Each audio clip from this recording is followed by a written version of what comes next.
All right, let's get right into it.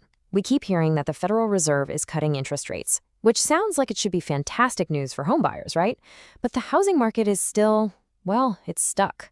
It's a real head-scratcher. So what on earth is actually going on?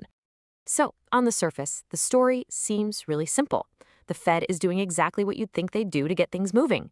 They're cutting interest rates. In theory, that should make it cheaper for everyone to borrow money.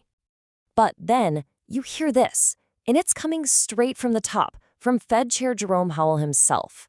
At the very same time the Fed is cutting rates, he's warning everyone that the housing market has really significant challenges. Yeah, so that simple rate cut, it's clearly not the magic wand we all thought it might be. And that's where this whole story gets really interesting. This sets up a pretty big conflict, doesn't it?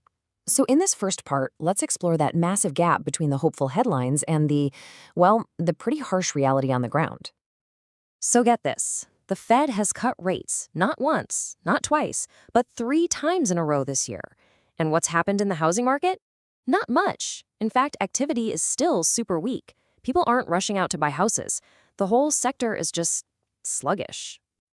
And Powell himself basically tells us why.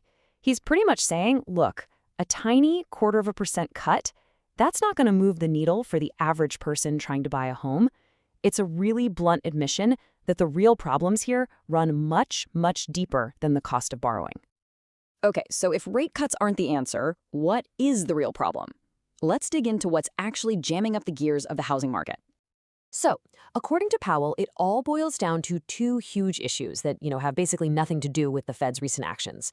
First, a massive supply shortage. And second, this really interesting thing called the lock-in effect. Let's break each of those down. The first one is what Powell calls a secular housing shortage.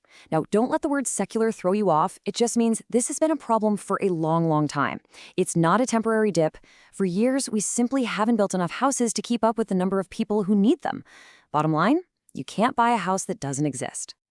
Now, this second problem is absolutely fascinating. It's this lock-in effect. Think about it. Millions of us either bought a home or refinanced during the pandemic and locked in these historically low, almost unbelievable mortgage rates. I'm talking below 3%. So why on earth would you sell that house, give up that amazing rate, just to buy a new place with a mortgage that's double or even more? You wouldn't. You're essentially locked in, handcuffed by your own great deal. And that keeps your house off the market, squeezing supply even more.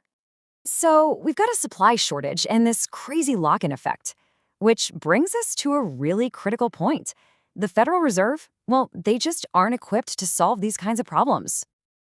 Just look at this comparison. It's a total mismatch. On one side, you have the Fed's main tool. It's like a big dial they can turn to make borrowing more or less expensive.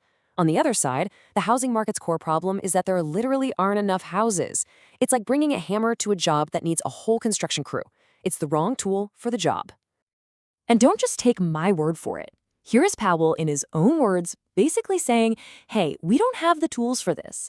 He's making it crystal clear fixing a huge long-term housing shortage is just not in their wheelhouse. And, there's another wrinkle here. A lot of people think the Fed's rate is the mortgage rate, but nope, it's not that simple. The Fed controls a very specific short-term rate for banks. Mortgage rates, they're a whole different beast. They're influenced by things like the 10-year Treasury yield and what investors are thinking. So even when the Fed makes a cut, it doesn't mean mortgage rates are going to automatically follow along. So what happens when you have these massive, deep-rooted problems that a simple rate cut can't even touch? Well, you start to see the market itself just seize up. And that's exactly what's happening right now.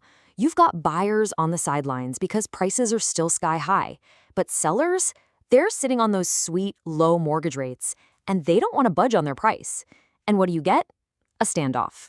A stalemate where, increasingly, sellers are the ones who are just throwing in the towel.